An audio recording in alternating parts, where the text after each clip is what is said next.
Why do you care if the majority of those statistics that you're referring to aren't even committed against whites? Okay, so if we can't look at the chart and say, oh my gosh, black people are committing a crime, because what you're looking, if you're going to bring up black on black crime, that's called proximity crime. Because if you were to go out today or tomorrow and unalive someone, it usually would be your neighbor, because 95% of all of American neighborhoods are still segregated by race. Damn, she's nailing it. Because look, their main argument here is that they're in such danger, right? They're in danger from these blacks, right?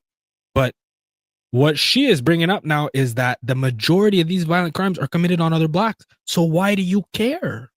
Why do you care? That's such a good point, right?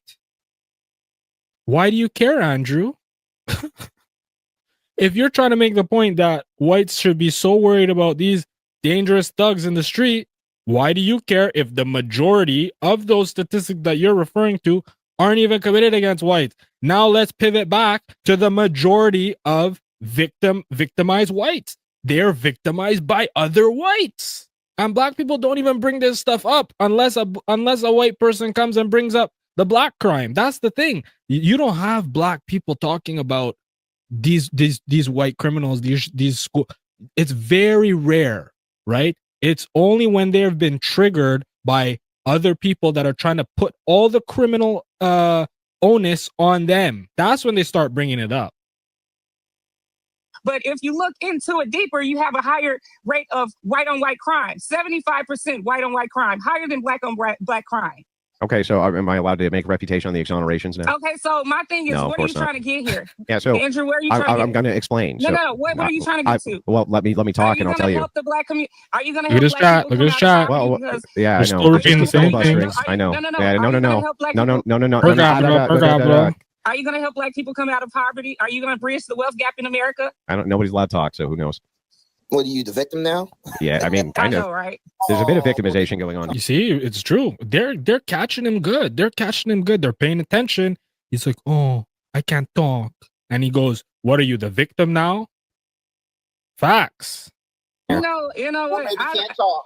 I don't think. Do you think that this is a good look for you guys? I don't think I got time. Do you think that this is a good look on my page? It's not a good look. Not a good look. I think it's weird that he was not showing the facts on your screen. I'm literally seeing the facts. You guys not know who this guy is? It's like every fucking time. So they kicked him now out of the TikTok room, and now he's gonna start coping and ranting. Watch. And they just troll him. They troll him the whole time. Let me tell you who this guy is. This guy is another mediocre white man. No. Yeah, for real. I'm gonna tell you who he is. He's actually an influencer. That is why our country is going to hell. He's one of those people perpetuating hate. He's just like CK. He's not Christian. I look a lot like CK. That's why I was leaning to the left and no longer broadcasting on his other channel. Yeah. So I'm still looking for, even though it's 2019, I'm still looking for capitalism. I hope his cowardly ass and his cowardly followers are still in the chat and they hear me. All y'all wimpy ass motherfuckers. I still stream this. Anyway, yes, they're still in the chat and they're requesting up. Also, these are the same people who don't believe in sending their children to college. I've gone on some of their profiles and they reposted this lady. Send your kids to college. See, and what is he saying? They're stupid. They're now making the point that his audience, right, is full of people who don't endorse going to college. Very interesting, right? They're now talking because they kicked him out of the TikTok because he was going nowhere. And they're like, yo, do you know who this guy is? His audience, they're not educated. They're not intellectuals. They're not intelligent. They're not particularly exceptional people in general. So they're basically saying, why will we even bother with this dude? He's just trying to get his clicks and get his views, right?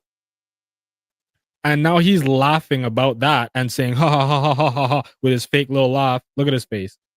He's laughing now and he's like, oh, they're so stupid. He's trying to drown them out because they're calling him and his chat out. They're like, yo, these people are not intelligent. I bet you at least one or two of these people have degrees, right? He's outmatched here. And look at his chat. They're on cheap ganja. Like they just have to pivot back to these tropes because they have nothing else to offer. If you get into a real argument with these people, like these guys in the chat, they're just going to start doing monkey noises. They're just going to start talking about how, you know, you stole a Hellcat. Like they just chirp, talking about smoke detectors. Like these guys, these people are brain dead. These are, as Trump said, I'm going to take Trump's quote, they're not sending their best.